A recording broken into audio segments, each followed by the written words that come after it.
it's such a triple whammy. It's like Mercury retrograde, Mars in Cancer, Scorpio lunar eclipse. Like we are diving deep into the subconscious and the emotions. If they don't come up, that would be like a major shock for sure.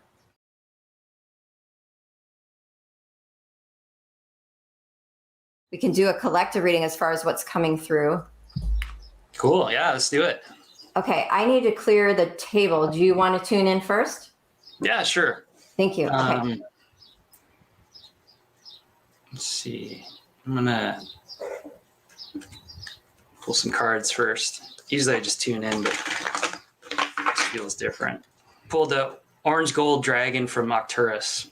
Opens you to knowledge for the new golden age.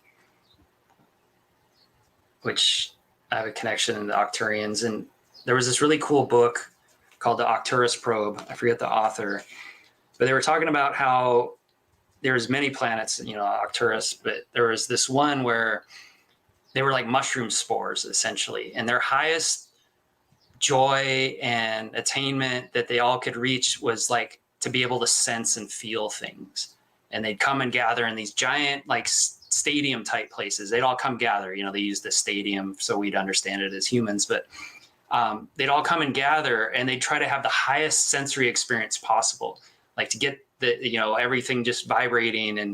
And that's what I'm feeling is coming online on the planet too, is and a lot of star seeds and indigos are like this, where it can feel like being an exposed nerve on the planet.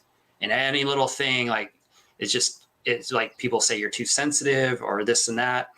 So I'm feeling just what a gift that is and how powerful it is. And that's what helps us be able to channel. That's what helps us navigate reality. And in the new earth, I think that's going to be crucial, is to have this sensitivity that in the past, many of us might have like tried to drink away or use drugs to suppress, or pharmaceuticals. Like, that's going to start being of great value, in fact, because I know in my own life, I've used it in the groups I do, the breathwork ceremonies, the energy work. It's the ability to feel and sense and dance with reality.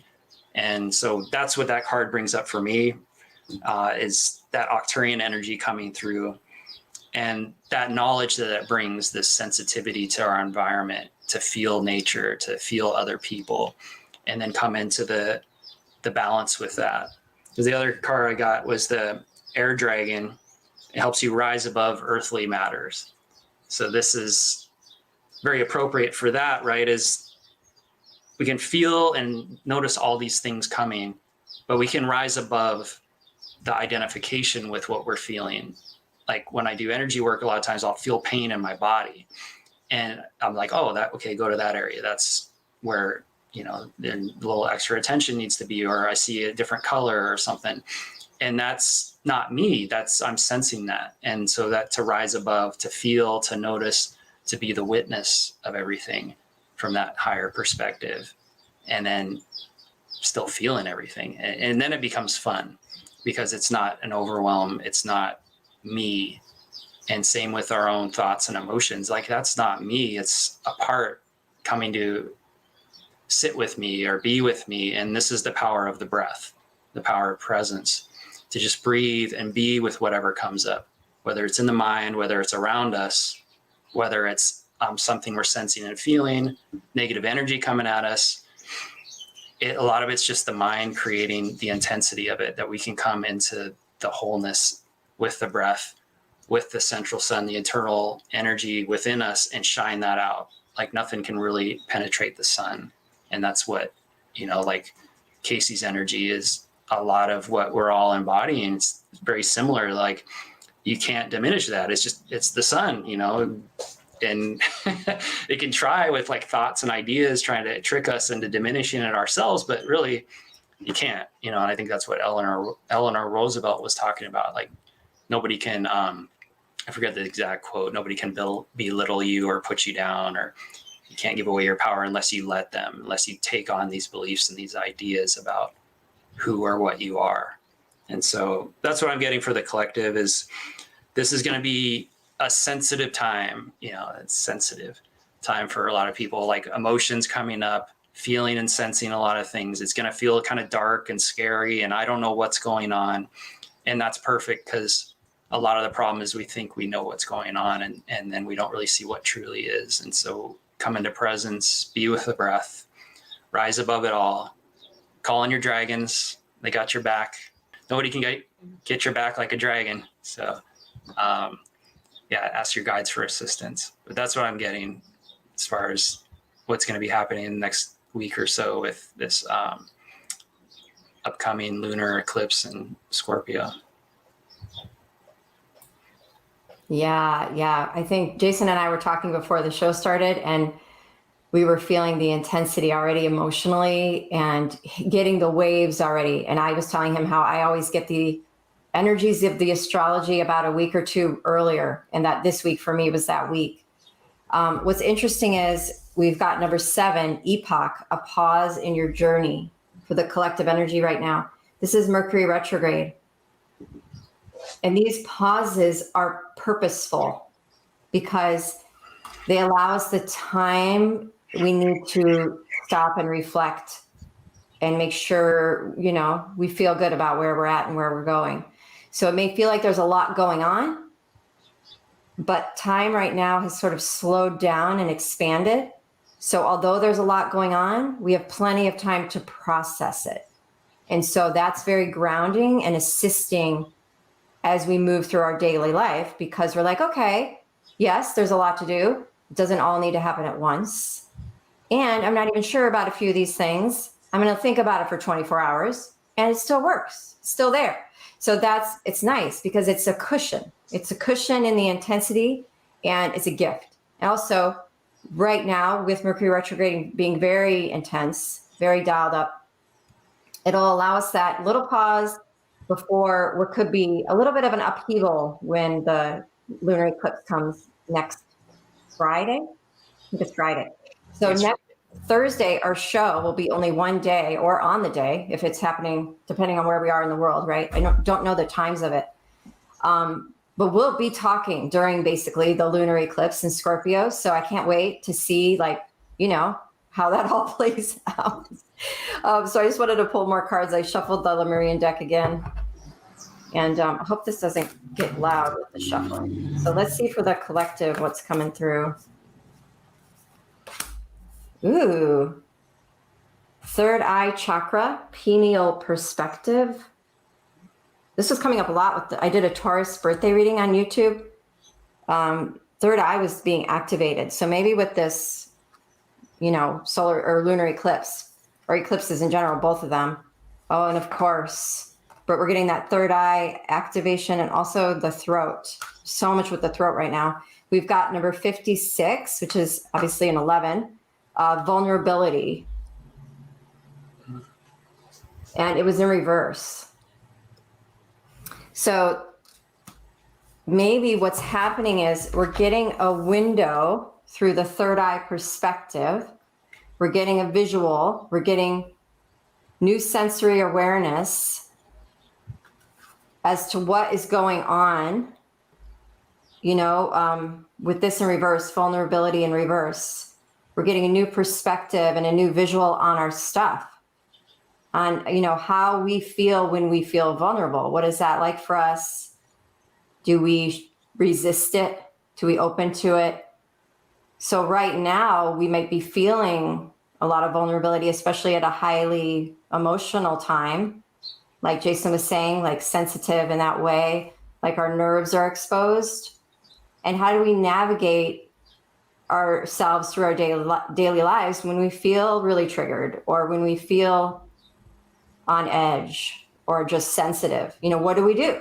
And then that response, which we were also talking about before the show, because I had a reaction to something yesterday, shows you where you're at with your growth, shows you how far you've come, shows you how much more work you need to do, or if you want to do. And it just gives you, it's like a barometer. I forget what I called it. Maybe a growth barometer? I don't know. But anyway, it feels like we're being shown where we're at. We're being given that mirror and then shown, okay, so this is where you're at. Good job, how far you've come, but there's a little more here that you could do, kind of like that. Yeah, we're not going to have a choice. I think it's just going to happen. Like everybody. Like, you're feeling this now. You've been keeping it away for a long time, but here it is. And, you know, a man I really respect, my mentor, he says that's for you. You know, that's like it's coming. This is happening for us. This is an aspect of us, our power, our very power, in a sense, this emotion coming, and to just be with it and just breathe with it and breathe into presence with that. And that's really all that needs to be done. It's not a thinking thing. It's not a consoling thing. Even is what I've learned is, like, I had such a knee-jerk reaction whenever I'd start feeling upset. I'd be like, it's okay. It's okay. It's like, maybe it's not okay for that part of me. Maybe that part of me is, you know, not enjoying itself right now. And for me to say that just pushes it away and denies its reality. And so when I breathe with it and just breathe and feel it, it dissipates, it integrates, it dissolves. It's really amazing. It's so simple, but it's so counterintuitive to what we've been taught, you know? So I just wanted to share that, throw that in there. I was going to say, thank you, Jason. And I'm going to tell you why I'm thanking you in a second. So look what I just got. If this isn't a Mercury retrograde reading, I don't know what is. 8 of Wands in reverse, the Devil upright, the Star upright, Wheel of Fortune in reverse. The 2 cards that notate movement forward and action are in reverse, the Wheel of Fortune and the 8 of Wands. So we're being paused, right? You had that pause in your journey, that epoch. Sit back, relax your mind. This guy doesn't even have a head. Like, no thinking aloud right now. Just rest, sleep. Because we have the Star and the Devil. So that's a good combo, actually, for this energy. Yeah. Yeah.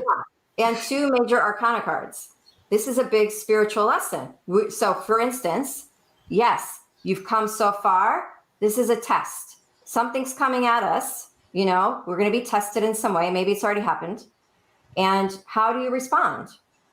So there's a dark wind coming in, so to speak. How do you navigate that wind? And being grateful for how far you've come and how you can with the Star energy, and then recognizing what is left to heal, what is left to recover of yourself or acknowledge or whatever. So, it's just very clear in the tarot what's going on. So, yeah, you mind if I jump in with that? Yeah. Yeah. So what I always loved about the Devil card, and then you got the Star there too, is like, in the Devil card, if you look at the Rider-Waite one, if you look closely at it, yeah, you see the chains. You can actually lift that. They can lift them off their neck. Like, they're not totally imprisoned. They can free themselves. And so when you see, like, how I interpret that, you see the Devil card with the Star, and you know, for me, the Star is my favorite card. That's like just this insight, this light that turns on, and you're like, oh, I get it now. Oh my God, I get it. You know, and you come into this presence, you're like, oh, I can just do this. I can go that way, or I can just not care about that. And that's, I think, a lot of this too, is like this old hell we used to be in. All of a sudden it's going to snap, like, wait a minute, oh, I'm going to lift this chain off and I'm going to go over here. And then, you know, and it'll be a little scary, but like, shedding these old skins and these old, you know, limitations, if there is such a thing, that we imposed on ourselves, and we see the light of that and move away, change direction. On that note, this is really cool. We actually got Waking the Lion. So I think this is also about waking up a deeper level of your own strength. So if it is, in fact, a test that comes along, it's like, okay, waking up a new level of my strength. How do I respond now? And with a test, we're pushed a little bit toward our edge, and that's the point. And that's where we grow. That's why it's called a growth edge. So I'm feeling like, okay, this thing is to grow us. It's to strengthen us. It may be challenging, but it's not to knock us down. It's to lift us up higher, which is what the Star, it's like, you know, that manifestation of the dream or the wish. And then we got Broken Open, number 28, which is a 10, you know, and it's the final release of this cycle with the Devil. You know, if some of you have connected to that energy in past cycles, the breaking open is, that one last thing to come in and say, it really is okay to let this go, whatever that is. It really is okay to, like, put it to rest, to move forward, to feel good about growing from here and not feel guilty. that I'm like leaving something behind or someone behind or something like that. Yeah, like shedding that density, shedding that material focus, shedding the addictions, shedding the things that are not even negative, just, things we've used to cope or to identify as parts of us that really aren't, like shedding, again, it feels like shedding skins. Like I'm not that person anymore. I used to do that, but now I'm doing this, and not everyone's going to like that change, but it's like, I'm not wanting to do this anymore. I'm going to do something different. And yeah, with the strength of the lion, the courage to follow that. Exactly. And as you were saying that, we got truth and discernment. So just Nice. owning your truth, using your discernment, right? When that devil shows up, using your wise discernment and owning your truth. And that owning of the truth is a new, level of your own strength, waking up the lion. But they're both Lyra awareness cards. So this energy of the Lyrans here. And of course, we got the lion. So it's a confirmation of that cat energy.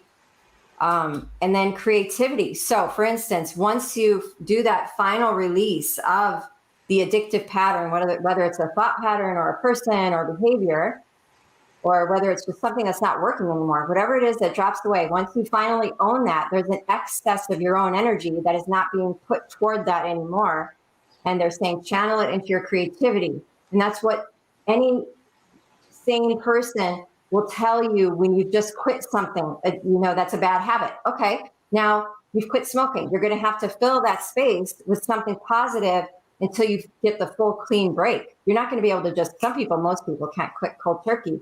There's some sort of bridge. And most of the time they'll say, try yoga or try breathing. Since you like breathing with the smoking, try pranayama, or whatever it might be to walk you across the bridge, to get you to the other side, to start living that new life or that new divine imprint of what you're becoming. Because you have to fake it till you make it, basically, and practice it first.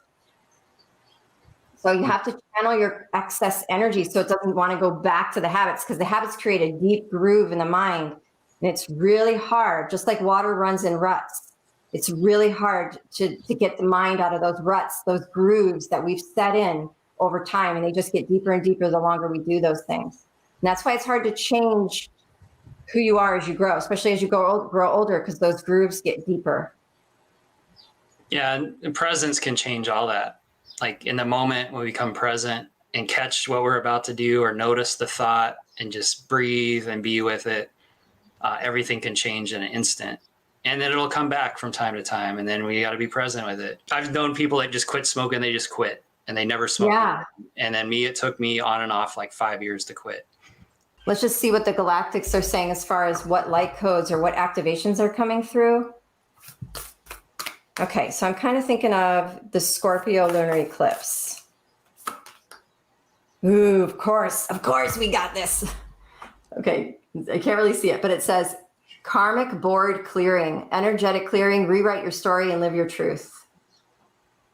It's like quadruple confirmations on, rebirthing yourself and owning your truth and creating and expressing yourself through that. So it's really, yeah.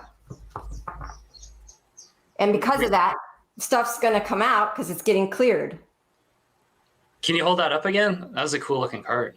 Yes, I know. If you could see it, she's actually got 8 arms. And she's like a light being. If I go closer, it's worse, I think, right? No, I can see it. Okay. That's awesome. I love that. Yeah, she's so beautiful. Can't see anything in there. I don't know what's going on in all that light, but maybe it's too much lighting. Of course, we got Temple of Truth, throat chakra, authenticity, and self-expression. So what's going on is what is not your truth is being cleared out, and that may send off an emotional reaction within you that's intense, or an emotional dramatic situation. And then your authentic, true, creative self can shine through. Well, that's the thing with darkness and light is I found God, I found the universe through darkness, through visitations from things in the middle of the night and from demons and things like that, things that were actually there to wake me up and to bring me into presence. That realization of how it all serves, how it all, even the things we think are not good or not pleasant, are actually for us, like helping us. Ultimately, the light shined on it. We see it for what it is, and we're able to move away from it. And I love that you pulled that strength card too, because it does take the strength to actually look and to feel it and to make the choice to leave and do something different, whatever that is, and then continue on with it. Yeah, and the way I experienced it when I started doing my own shadow work was, it was like a knot or a tension. So like a karmic knot in my psychic system. And in that karmic knot is my energy. In that karmic knot is my love and my consciousness. And in order to show you that, right? So your subconscious mind is like trying to show you that your energy and your love is locked in this karmic knot. And this is not your full potential. And you're, as I was experiencing, running around in circles, not quite able to define why I was so like not happy, or why I was so unsettled. It felt so disharmonious. And through the dream state, or through journeying, or through shadow work, your subconscious can reveal, okay, here's this thing. It's got some of your energy. At least that was my experience of it, right? And then once I recognized it and felt what was locked in there, which was a lot of fear and grief from my childhood, it unraveled the knot. I just had to be with it. I just had to sit with it. I just had to allow it to be heard by me, my conscious mind. And then it unraveled. And the love that was locked in there released into my conscious field and became part of me again. And that not releasing was massive for my shift into like a whole new level of awareness. And of course, we can have several knots or several layers of depth of healing that we have to go through. But it was like it was the crux of like a lot of the confusion. So once that unraveled, there was this new level of peace inside. Now, it wasn't something, it's not like, yes, I'm happy every day or something like that. It's like a new level of understanding myself. And that knot is no longer there because I'm not confused in it, and my love is not caught in it anymore. And now I can use that love in creative ways, like working with you, Jason, doing the tarot readings on YouTube, playing my instrument, giving more conscious love to my family. So it was held up, almost held hostage, because I was denying it, pushing it away, not acknowledging it, or not even realizing it was there. So that was a big one. So yeah, the shadow is such a beautiful teacher. Yeah. If we're in shadow, we just turn around. What's creating the shadow? Where's the light? Where's the essence of all things? Like coming to that place. That's what the darkness showed me, is like, oh, if this is real, then the other stuff must be real. And then it was a choice. What do I move towards? The illusion of separation and hate and anger and frustration of myself and others, or the light and the love and the unity and all the uncomfortable feelings that brings up. To live in community, that's uncomfortable for me. Like, it depends on what. Do I got my own space? Do I have to share it?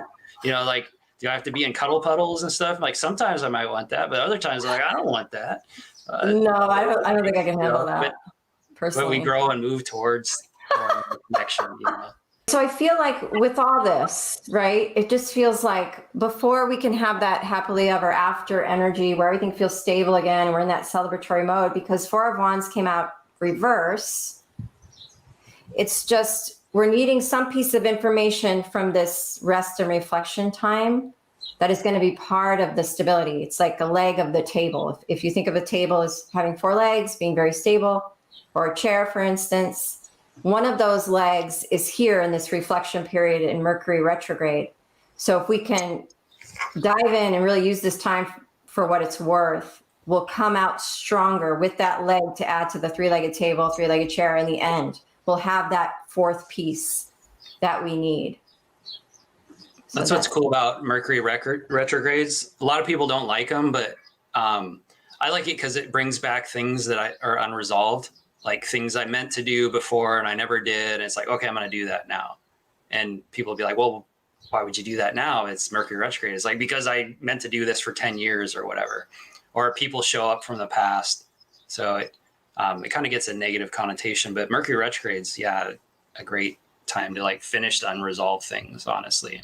Yeah, and it's normally a time to do repairs. It's not a great time to buy something new as far as electronics are concerned, but it's a great time to do repairs on electronics or things. Like all of a sudden out of the blue, I was like, I need to fix all my broken earrings. And that is not something that I would ever take time to do, right? So I have like 6 pairs, and I even took out the little hooks, and I got into the minutia of the experience and the little tweezers to bend the metal. And I was like, I just fixed all my earrings, but out of the blue, like it's because it's a time for repair and to do those things that have gotten lost in the shuffle. They come up to the surface to get, reviewed or whatever it is, recollected, I guess, as far as our memories and stuff are concerned. And with Mars in Cancer, it's such a triple whammy. It's like Mercury retrograde, Mars in Cancer, Scorpio lunar eclipse.